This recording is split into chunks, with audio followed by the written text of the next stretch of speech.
Brasil Império, Segundo Reinado, abolição da escravidão.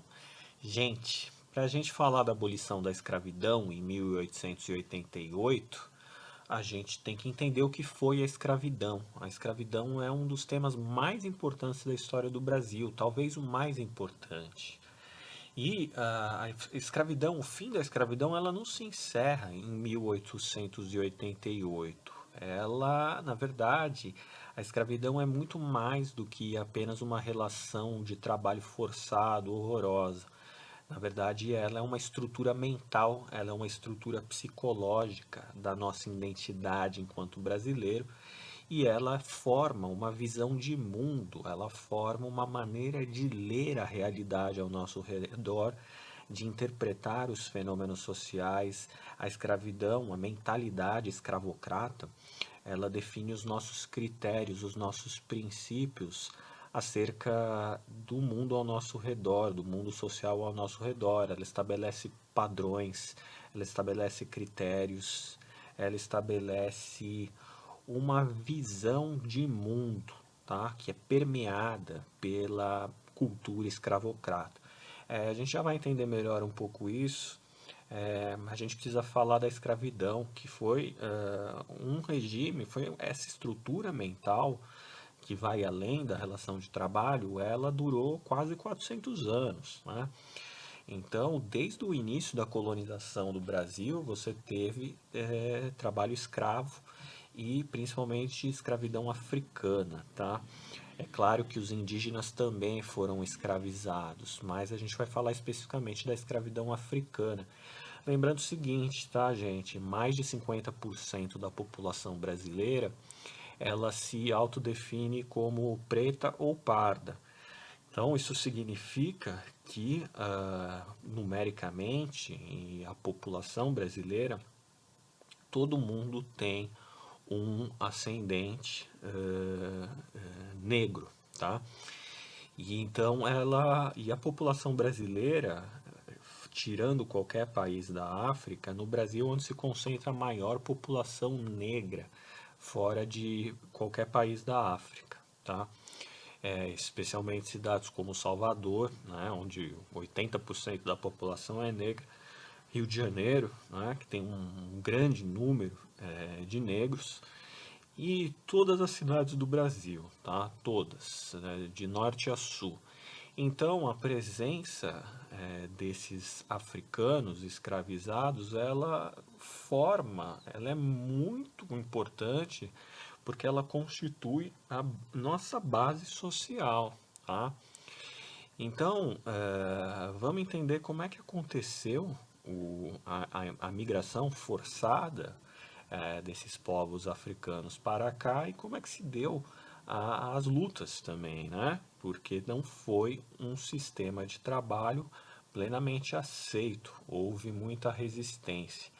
E a gente tem que entender também por que que aconteceu isso, né? Uma das maiores vergonhas da história da humanidade e do Brasil especialmente, né? Mas não só o Brasil, né? Todos os países escravocratas, como os Estados Unidos, como é que isso é muito, ainda é um tema muito recente porque há muitas questões dessa época ainda não foram resolvidas, né?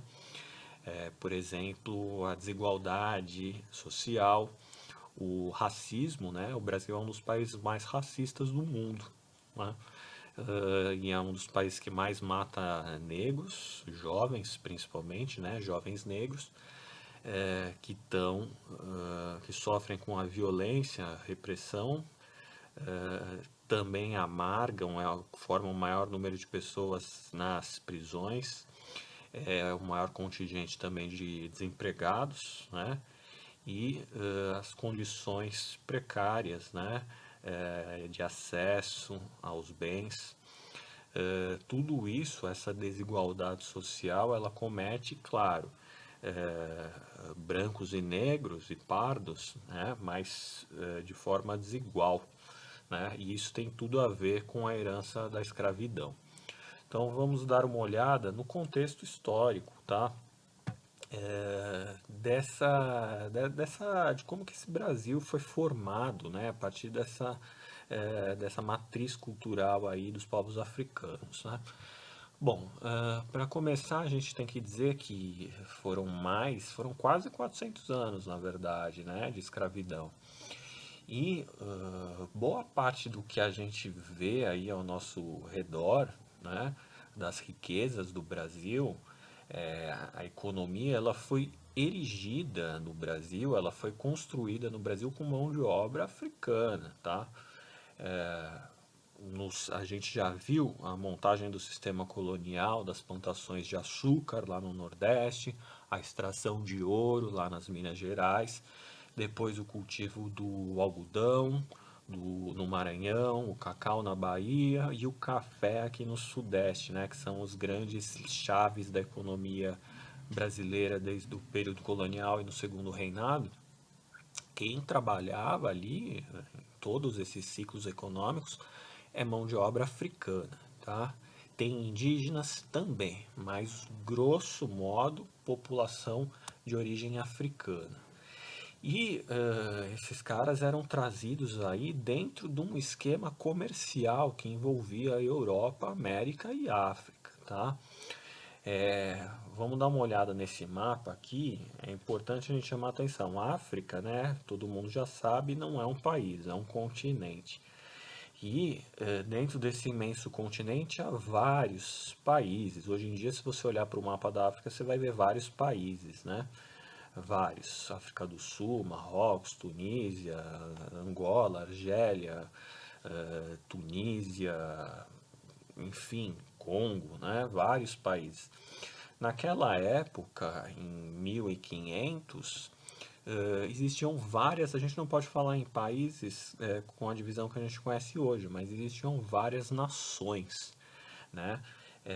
Então a gente divide a África em regiões, em nações, como por exemplo a região da Guiné, como por exemplo a região do Congo, logo aqui abaixo, como a região da Angola, aqui abaixo, ou como a região do Moçambique, já na costa oriental da África, né? Essa aqui é a costa ocidental, essa aqui é a costa oriental, tá?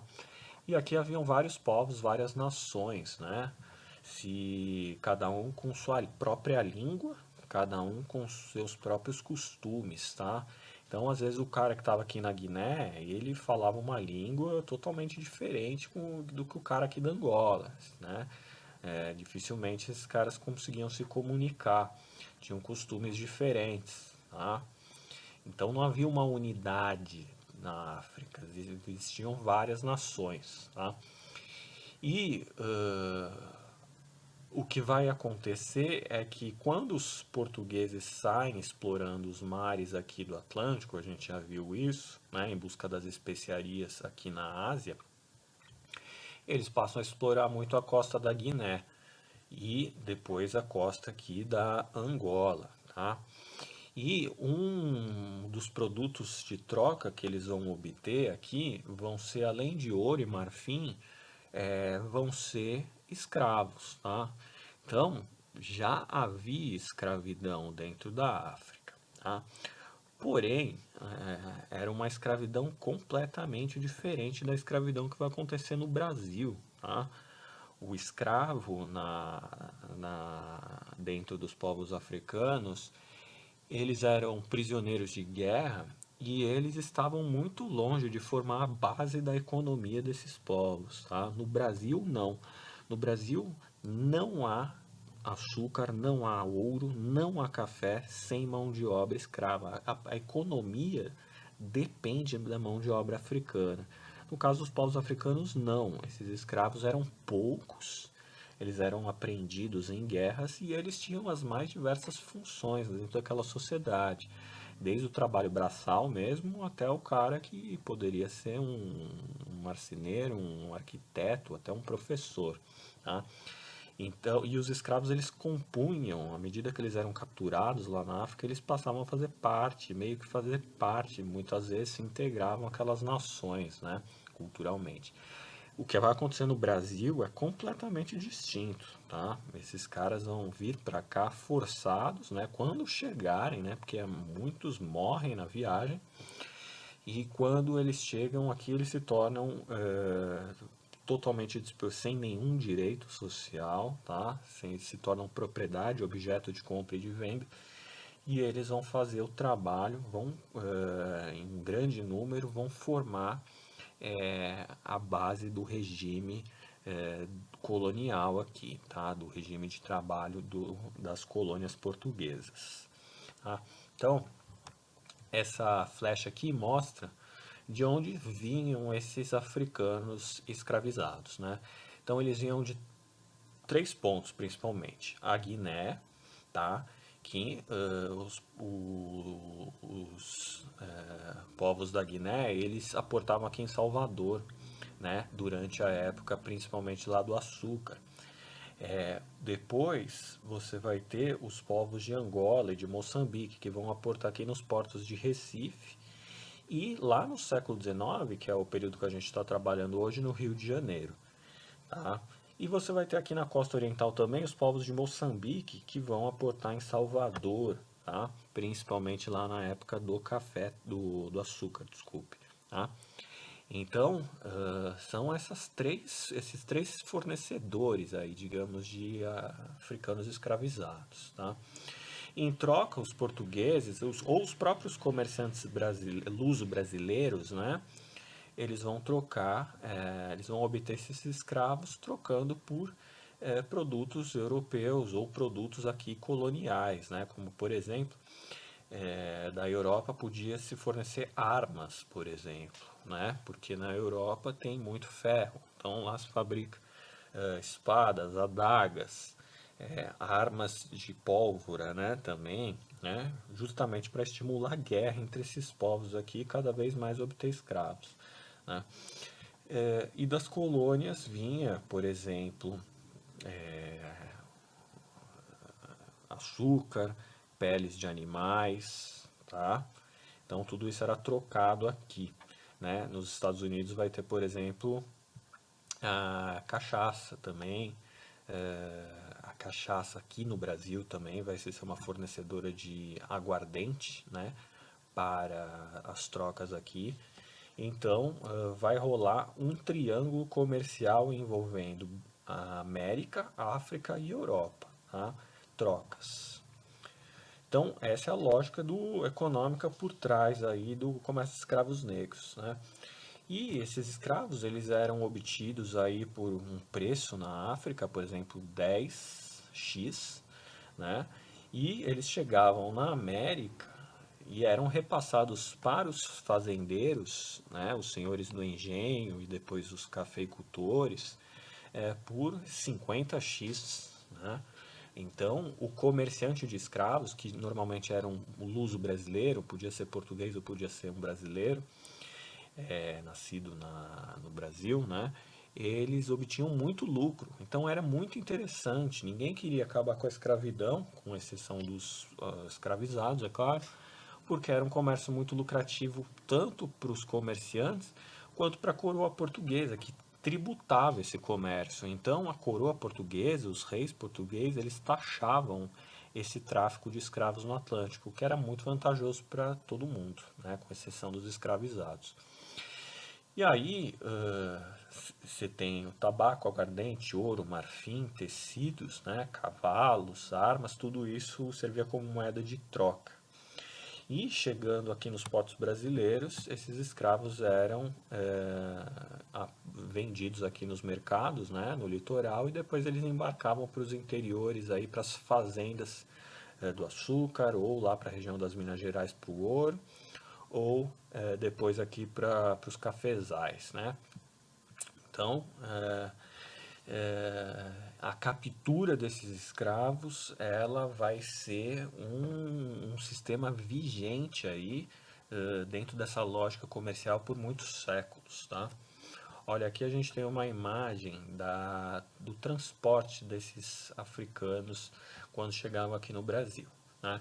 Importante notar que vão separar completamente os grupos, né? Ninguém vai botar escravos numa mesma área para ser vendido se todo mundo é da Guiné, ou todo mundo do Congo, ou todo mundo da Angola, né? Eles vão procurar separar essas nações aqui, os membros de cada uma dessas nações, justamente para dificultar a comunicação entre eles e, consequentemente, a resistência quando eles chegarem no Brasil, tá? Então tem essa ideia de separar as famílias, né? Então você bota assim um menino de uma nação aqui, um adulto de outra ali, uma mulher de outra ali. Aí esse cara aqui, esse menino não sabe falar a língua desse cara aqui. E esse cara aqui não sabe falar a língua dessa moça aqui. Então você separa todo mundo justamente para evitar, você já cria um trauma, né? Porque é a separação familiar, e você faz com que eles percam muito a identidade, né? Tentem, né, um esforço para fazer com que eles percam a identidade. É claro que isso não vai acontecer porque vai ter muita resistência também, né? E os caras que vão buscar esses escravos aqui são normalmente os feitores. E os feitores são os representantes dos senhores do engenho ou dos cafeicultores, né? Então, e são os caras que também vão ficar de olho, vão ficar vigiando esses escravos para ver se eles estão trabalhando direito, se eles não fogem, né? E se eles não estão falando a língua deles, porque chega aqui, esse cara aqui vai receber outro nome. Esse cara aqui, o nome dele vai passar a se chamar Benedito. Esse menino aqui vai passar a se chamar José. Nomes cristãos, né? Nomes portugueses, que vão ser dados a eles e não pode falar a língua deles. Aí tem que aprender o português, né? Uma forma de colonização também, né? Então, e quantos desses escravos vieram, tá? Não se tem ideia, porque houve durante a colônia todo um esforço de apagar os documentos e os registros desses povos, que a ideia era apagar a história deles mesmo, né? Era desumanizar esses caras para que eles viessem aqui, perdessem a família, os laços, não pudessem mais falar a língua, tinham que se converter ao cristianismo. E aí a ideia era que os caras simplesmente ficassem totalmente desenraizados. Então a gente não tem um número preciso, mas estima-se 4 milhões de africanos, tá, desembarcados aí no Brasil. E essa travessia da África para cá, ela podia durar de 30 até 60 dias, né? Se o cara está aqui na Guiné e vai até Salvador, a viagem é 30 dias. Se o cara está em Moçambique e vai até Salvador, a viagem passa a ser de 70, 60, 70 dias, né? E esses navios que transportavam esses africanos, eles eram conhecidos como os tumbeiros, né? Tumbeiro vem de tumba mesmo, porque eram navios horrorosos em termos de condições de saúde. Muitos escravos morriam de diarreias, de desidratação, tá? Ou mesmo se suicidavam, ou mesmo quando ficavam doentes eram jogados nos mares porque é, escravo doente só dá prejuízo. Então é melhor jogar a carga no mar, né? Dessa forma que se percebia. Isso se chama desumanizar e coisificar uma pessoa, um grupo social, uma nação, né? Então esses caras foram muito coisificados, né, pelos comerciantes de escravos aí. Aqui uma imagem do navio tombeiro, né? Esse navio tombeiro aqui é uma coisa horrorosa. Esses caras ficavam aqui na parte baixa do navio, né? Escuro, enquanto aqui no meio ficavam os comerciantes, os feitores, né? E aqui em cima ficavam os chefes dos navios, né? Os almirantes, né? Os comandantes, né? E aí esses caras eles eram colocados aqui nesses porões, né? Conhecidos como os tumbeiros. Os tumbeiros. E os caras morriam aqui, ó. Tá vendo aqui que tem um cara com uma lâmpada aqui, né? Um lampião, né? Esse cara aqui é o vigília, é o vigia, é o cara que tá cuidando aqui, que tá vendo quem é que tá aí, se não tá tendo revolta, se não tá tendo motim aí dentro do navio, tá? E isso aqui é uma imagem de 1835, tá? Uma pintura, né? Então você pode ver o perfil aí, tudo misturado, homens, mulheres, crianças, todo mundo amontoado aí, né? Aqui mais imagens do desembarque de escravos no Brasil, né? Do Rubens, grande pintor do século XIX. Esses caras, eles eram desembarcados aqui, né? Chegava no barco, botava eles num bote e eles vinham direto para o mercado aqui. Aqui é a feira, é o feirão, né? Então, opa, chegou escravo, chegou escravo. E aí vem lá os feitores das fazendas e vem aqui avaliar os escravos, ó, né? Mercado de escravos. Aqui o feitor está avaliando, ó. Esse aqui é bom, esse tem dente, esse não tem, esse veio com ficou muito doente na viagem, não presta, né? Os caras começam a avaliar aqui. Esse aqui, o menino é bom para servir de moleque de recado, né? O moleque de recado é aquele escravo lá que fica levando mensagem de um lado para o outro. Os mais velhos aqui, forte, esses caras são para trabalhar na lavoura. E as mulheres é para trabalhar dentro de casa, né? A origem das mucamas, né? A origem dos serviços domésticos, um fenômeno que só existe na América portuguesa e espanhola, né? As empregadas domésticas, né? Então, a origem das camareiras, a origem das mulheres que fazem comida e que cuidam das crianças, que cuidam dos lares aqui, tá? Tá tudo a origem aqui, né? Ficavam aí expostos, né? Esses escravos, como eu disse, eles são originários de Angola, Moçambique, né? Ou da Guiné. Os que são originários de Angola e Moçambique, eles são conhecidos como os bantos, né? Porque eles têm uma língua em comum, que é a língua banto, né? Já os que vieram lá da Guiné e da Costa do Ouro, né?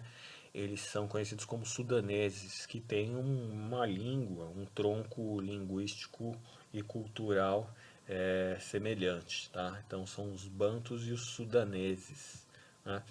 Olha aqui, mais um mapa, os bantos e os sudaneses, né? O sudanês envolve... A Costa do Ouro é aqui, gente. Costa do Ouro envolve essa região aqui, mais ao norte. E onde tem Angola aqui é a região dos sudaneses, desculpa, dos bantos, né? E olha só, né? Recife, Salvador, Rio de Janeiro. Mas você tinha também escravos que iam para Buenos Aires, escravos que iam para Cuba, escravos que iam para os Estados Unidos aqui, né? Antes de se tornar Estados Unidos, claro, né? As colônias inglesas, as colônias espanholas. Então você tinha um tráfico, não era só o Brasil. O Brasil foi o mais escravista, né? Mas você tinha também na América Espanhola e na América Inglesa também escravidão. Aqui um quadro, gente, com as etnias, né? É uma representação do Debré também, um pintor que veio aí no século XIX.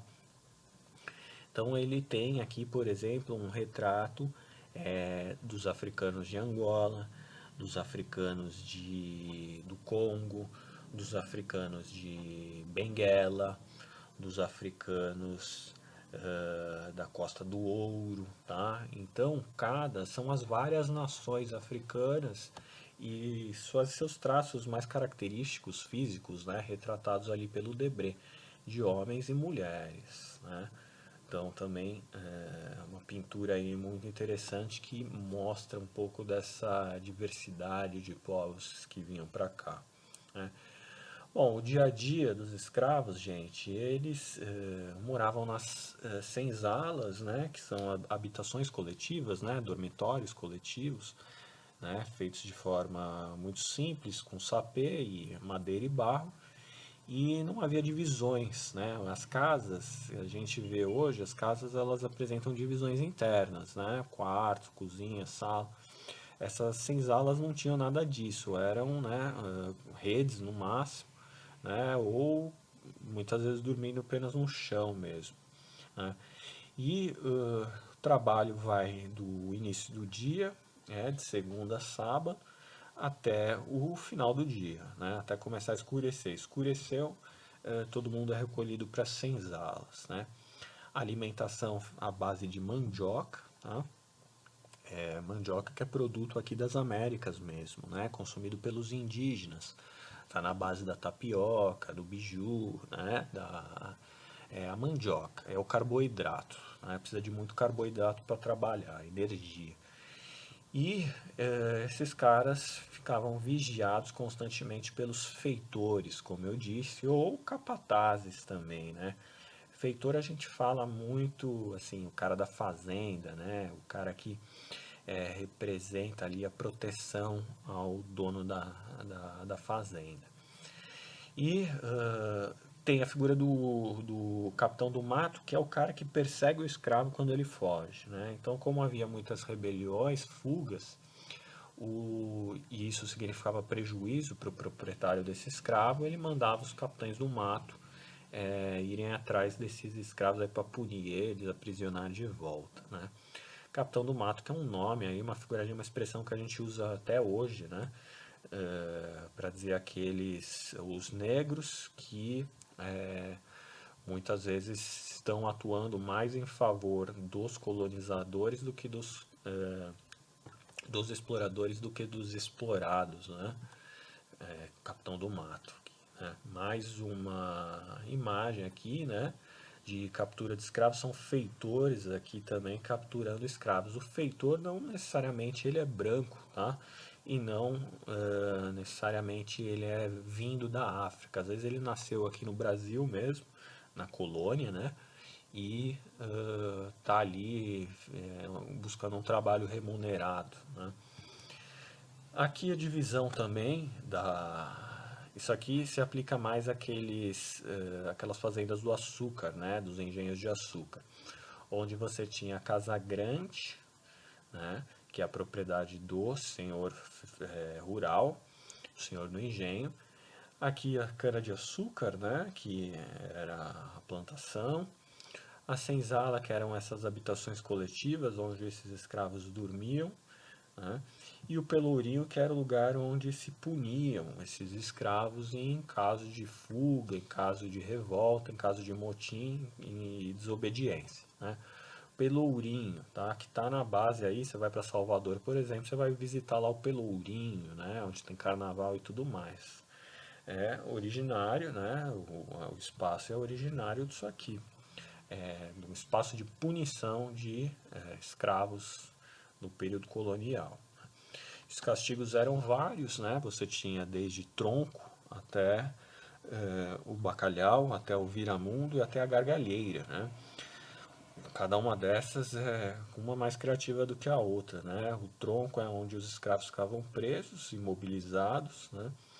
E até provocar formigamentos, inchaços, né? Serem picados lá pelos mosquitos, né? Uma forma de punição, tortura, né? O bacalhau, que é uma espécie de chicote de couro cru, né? Que você vai açoitando a pele do sujeito, né? E aí vai abrindo a pele do sujeito, cada chicotada de couro cru. E depois que o cara tá todo ensanguentado, você ainda joga sal para a dor ficar maior. Outra forma de tortura, né? Você tem o viramundo também, que são instrumentos de ferro que prendiam mãos e pés, né? Um aprisionamento. Gargalheira também, que são tipo um colar de ferro que você prende pela garganta do sujeito quando você vai capturar no mato, né? O capitão no mato trazia igual como se fosse uma coleira mesmo, né? Então, é aí uma das metodologias, né? Instrumentos de tortura, né? São todos esses aqui, ó, né? Ó o viramundo aqui, né? Prende o sujeito, né? Aqui, por exemplo, a mordaça também, né? Para prender no rosto do sujeito aqui, como se fosse um cavalo mesmo. Aqui algemas também, né? Com cadeados, cintos de ferro, tá? Libambos, né? Que são aqueles que você também prende no pescoço, e aí com essa haste você empurra o sujeito, né? Então são instrumentos de tortura, grotesco, né? Aqui mais representações também, aqui dos castigos nos pelourinhos, aqui também ao libambo, né? A mordaça e o libambo. Aqui você tem escravos realizando trabalho, né? Esses aqui são conhecidos, esses caras aqui que eles estão carregando é água ou esgoto, tá? Então, tipo, não havia água encanada naquela época. Então, as pessoas, né, os senhores do engenho faziam suas necessidades aqui e no final do dia o escravo era obrigado a levar isso até e jogar no rio, né? Então os caras carregavam essas impurezas, esses dejetos todos, né? E aqui também, ó, uma escrava que alguns escravos podiam até fazer comércio a mando dos senhores, né? Então tinha abacaxi, sei lá, é, no, sobrando lá nas plantações do senhor do engenho, então a escrava era autorizada a levar uns abacaxis para vender lá na vila, né? Aqui também mais castigos, né? Aprisionamentos, açoites, né? Olha aqui, as costas, isso aqui é fotografia já, as costas do sujeito como é que ficava, né? Como eu disse, escravo é objeto de compra e venda no Brasil colonial e também lá já no Brasil independente, né, no segundo reinado. Esses anúncios aqui são exatamente do período que a gente está estudando, que é o segundo reinado. Né? Ó, anúncio de escravo fugido no jornal, 1853. Né? Então, ó, Fortunato, né? De 20 e tantos anos de idade, com falta de dentes na frente, com pouca barba, baixo, picado de bexigas, né, que é uma doença da época. Descreve todo o sujeito aqui, o nome dele é Fortunato Lopes da Silva, sabe cozinhar, trabalhar, de encadernador e plantação de roça. Né?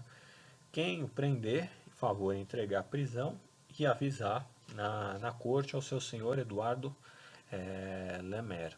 Né? Então, tem aí o nome do sujeito, o nome do escravo foragido, o prêmio para ele, 50 mil contos de réis, né? E o nome do proprietário. Também tinha escravos à venda aqui no jornal, 1873, né? No jornal Ipanema. Vende-se uma família de escravos composta de marido, mulher e dois filhos menores por 3 contos e 500 mil réis. Uma escrava por 1 conto, 200 mil réis. Tratar na Rua das Flores, número 34. Tá?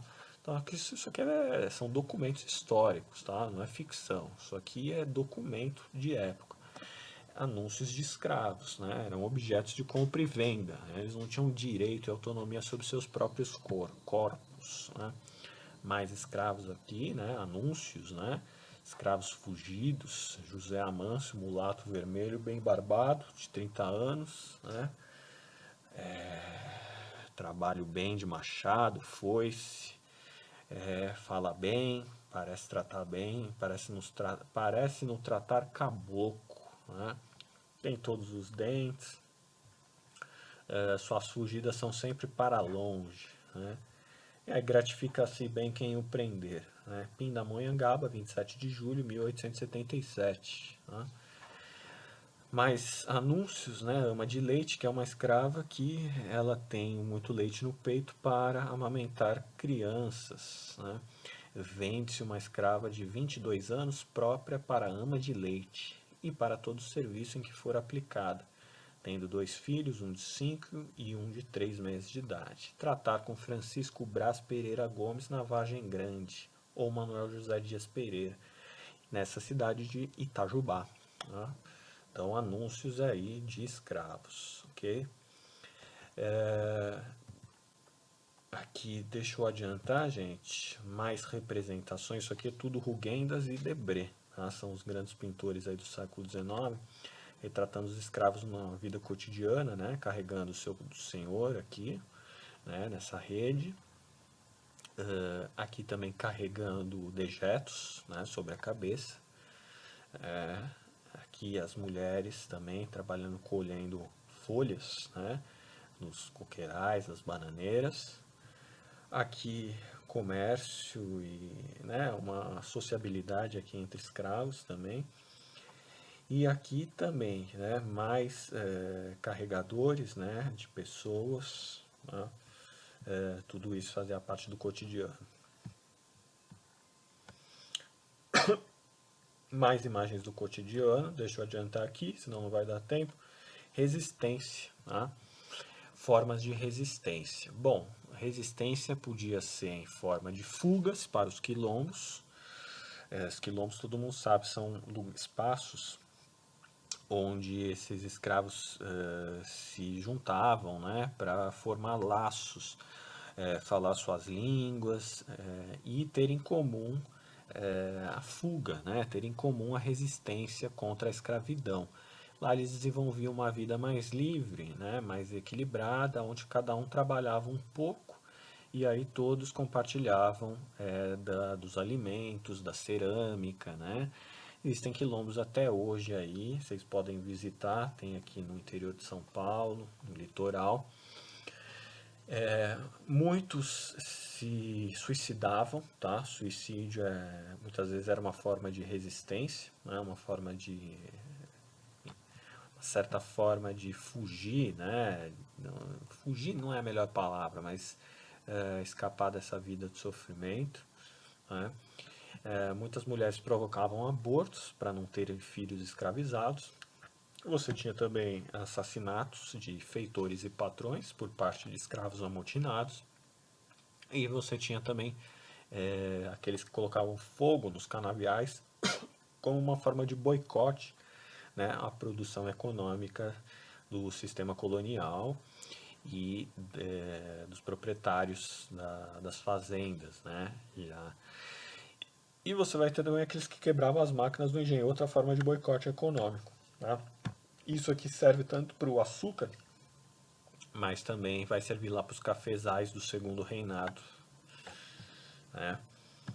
Então, formas de resistência, tá? Muitas formas de resistência, não foi um processo pacífico e aceito facilmente, não. Olha aqui, ó, captura de escravos, tá? Captura de escravos, captura e punição de escravos, aqui, amordaçados, né? E condenados à morte, muitas vezes. Né? Os quilombos, né? Os caras que moravam nesses quilombos, eles eram chamados quilombolas, né? E houve muitos quilombos no Brasil. O mais famoso, vocês sabem, é o de Palmares, né? Quilombo dos Palmares, que chegou a ter entre 20 e 30 mil habitantes. E o líder foi Zumbi, Zumbi dos Palmares, que marca o dia, né? A morte de Zumbi dos Palmares marca o dia da consciência negra. Então a gente está falando aqui de uma cidade, tá?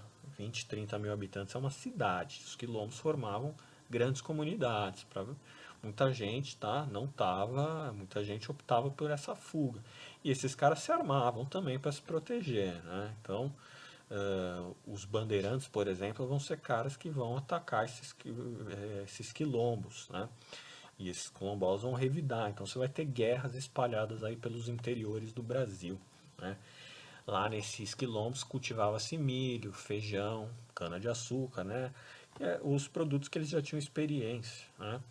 E faziam até comércio, né? Localmente ali. E o Palmares, principalmente, representou uma grande ameaça para os senhores do engenho, porque muitos escravos viram assim, ó, o quilombo de Zumbi muito grande, muito forte. Eles estão resistindo a todas as expedições militares que mandam contra eles. Então, acaba servindo como um ideal, acaba servindo como modelo de inspiração. Então, Zumbi e o Quilombo dos Palmares vai ser fortemente rechaçado depois de muitas investidas, depois de muitas mortes de todos os lados. Tá? 1695 vão cortar a cabeça do Zumbi e vão expor em praça pública na cidade do Recife. Tá? Olha aqui, localização do Quilombo dos Palmares, região de Alagoas, região do Sergipe, um pedaço de Pernambuco. E em torno do Quilombo dos Palmares tem outros quilombos também, pela região. Aqui Domingos Jorge Velho, olha o Bandeirante aí. Tem monumento para Bandeirante de tudo que é lado aqui na cidade de São Paulo. Né? Esses caras eles eram enviados para tacar fogo nesses quilombos aí, prender esses quilombolas. Escravo fujão, né, como eles chamavam. No segundo reinado a gente vai ter os movimentos abolicionistas. E aí que a gente entra especificamente no nosso período, onde a gente vai ter as leis abolicionistas. E a gente tem três grandes leis abolicionistas. Então, a 1888, que foi a lei mais conhecida, né, a Lei Áurea, que é a mais conhecida, ela não foi um presente da princesa Isabel para os escravos, né, como muitas vezes se coloca por aí. Na verdade, em 1888 já é o, assim, já haviam muitas leis antes, né? E 1888 foi quando ficou totalmente sustentável, né? A manutenção da escravidão no Brasil. O último país do mundo a abolir a escravidão foi o Brasil. Um dos primeiros a ter escravidão e um dos últimos a abolir. E não se aboliu a escravidão por questões humanitárias. Não tem questão humanitária nenhuma aí, né? Para muita gente a escravidão tinha que ter continuado. O que houve foi uma grande pressão, tanto internacional, por conta da Inglaterra e do mundo inteiro, né? Pressionando o Brasil para acabar com a escravidão, dentro da nova ordem econômica, né? Do mundo industrial. E o mundo industrial, a Inglaterra industrializada, precisa de mercado consumidor, né? Escravo não é consumidor, precisa de gente assalariada. Então a pressão internacional foi muito forte para o Brasil acabar com a escravidão, mas o Brasil postergou ao máximo, né?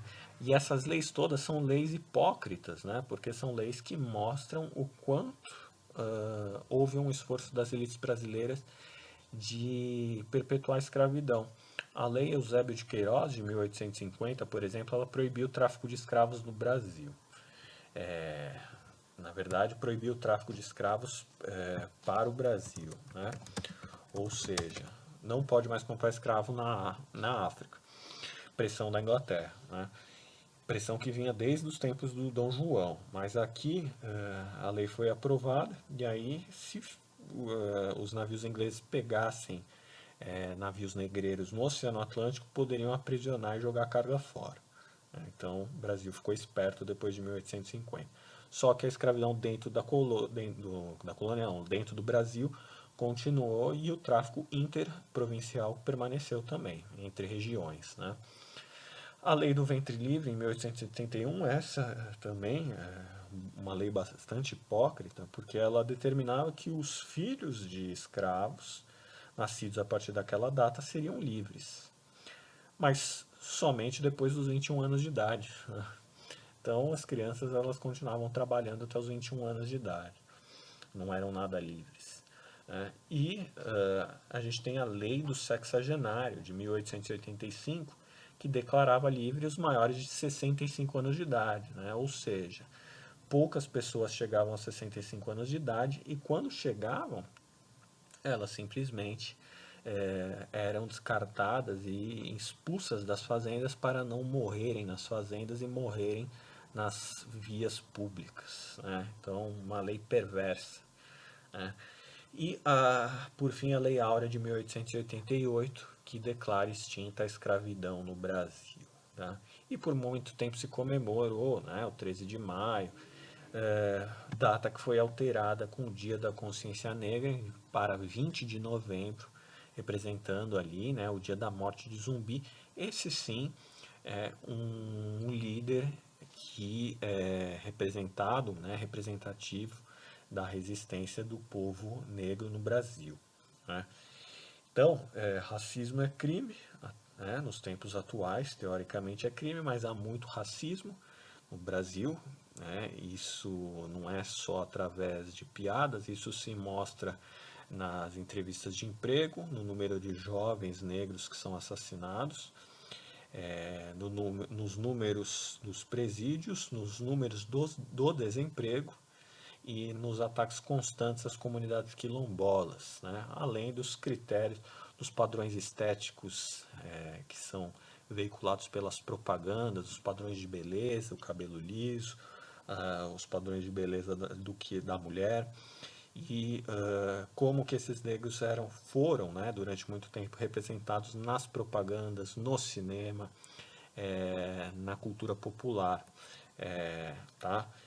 Coisas que estão mudando aos poucos e graças ao movimento negro e aos movimentos sociais que resgatam a história desse povo, tá?